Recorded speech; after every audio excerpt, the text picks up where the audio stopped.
ಹೊಳೆನರಸೀಪುರ ಪಟ್ಟಣದ ಪುರಸಭೆ ವ್ಯಾಪ್ತಿಯ ಸೂರನಹಳ್ಳಿಗೆ ತೆರಳುವ ರೈಲ್ವೆ ಗೇಟ್ ಸಮೀಪ ರಸ್ತೆ ಹಾಗೂ ರೈಲ್ವೆ ಸ್ಟೇಷನ್ ಸಮೀಪದ ಅಂಡರ್ಪಾಸ್ ಹಾಗೂ ಬಸ್ ನಿಲ್ದಾಣದ ತಿರುವಿನ ಸಮೀಪದ ಹೆದ್ದಾರಿಯಲ್ಲಿ ಅಗತ್ಯ ಬೀದಿ ದೀಪಗಳ ವ್ಯವಸ್ಥೆ ಇಲ್ಲದೆ ಇರುವುದು ಮತ್ತು ಹೆದ್ದಾರಿ ಪಕ್ಕದ ಚರಂಡಿಯಲ್ಲಿ ಕಸಕಡ್ಡಿಗಳು ಕೊಳೆತು ಪರಿಸರದಲ್ಲಿ ಕೆಟ್ಟ ವಾಸನೆಯಿಂದಾಗಿ ನಾಗರಿಕರು ಸಂಕಷ್ಟಕ್ಕೆ ಸಿಲುಕಿದ್ದು, ಪುರಸಭೆ ಆಡಳಿತ ಸಮಸ್ಯೆಗೆ ಸ್ಪಂದಿಸುವಂತೆ ಬಡಾವಣೆಯ ನಿವಾಸಿಗಳು ಒತ್ತಾಯಿಸಿದ್ದಾರೆ.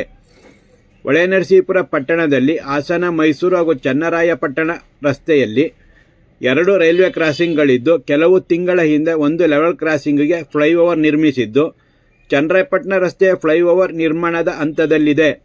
ಆದ್ದರಿಂದ ಹೇಮಾವತಿ ಕ್ರೀಡಾಂಗಣ ಪಕ್ಕದಲ್ಲಿ ತಾತ್ಕಾಲಿಕ ರಸ್ತೆ ನಿರ್ಮಿಸಿ ಸಾರ್ವಜನಿಕರ ಸಂಚಾರಕ್ಕೆ ವ್ಯವಸ್ಥೆ ಮಾಡಲಾಗಿದೆ.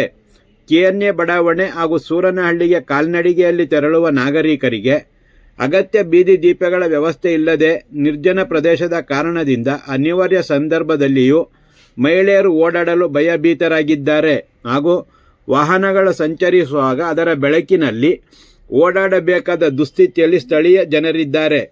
ರೈಲ್ವೆ ಸ್ಟೇಷನ್ ಸಮೀಪದ ಅಂಡರ್ಪಾಸ್ ರಸ್ತೆಯಲ್ಲಿ ಸರ್ಕಾರಿ ಮಹಿಳಾ ಪ್ರಥಮ ದರ್ಜೆ ಕಾಲೇಜ್ ಗೇಟ್ ತನಕ ಹಾಗೂ ಅಂಡರ್ಪಾಸ್ ಪಕ್ಕದ ಹೆದ್ದಾರಿಯಲ್ಲಿ ಅಗತ್ಯ ಬೀದಿ ದೀಪಗಳ ವ್ಯವಸ್ಥೆ ಇಲ್ಲದೆ ಬಹಳ ತೊಂದರೆಯಾಗಿದೆ.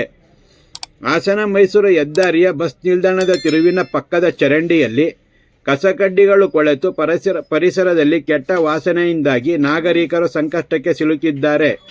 ಚರಂಡಿಯಿಂದಾಗಿ ಅಕ್ಕಪಕ್ಕದ ಬಡಾವಣೆಗಳಲ್ಲಿ ನೊಣ ಸೊಳ್ಳೆಗಳ ಹಾರಾಟ ಹೆಚ್ಚಾಗಿದ್ದು, ಸಾಂಕ್ರಾಮಿಕ ರೋಗದ ಭೀತಿ ಹಾಗೂ ಕಾಯಿಲೆಗೆ ತುತ್ತಾಗುತ್ತಿರುವವರ ಸಂಖ್ಯೆಯೂ ಹೆಚ್ಚಾಗಿದ್ದು, ಜನರು ಆತಂಕಗೊಂಡಿದ್ದಾರೆ.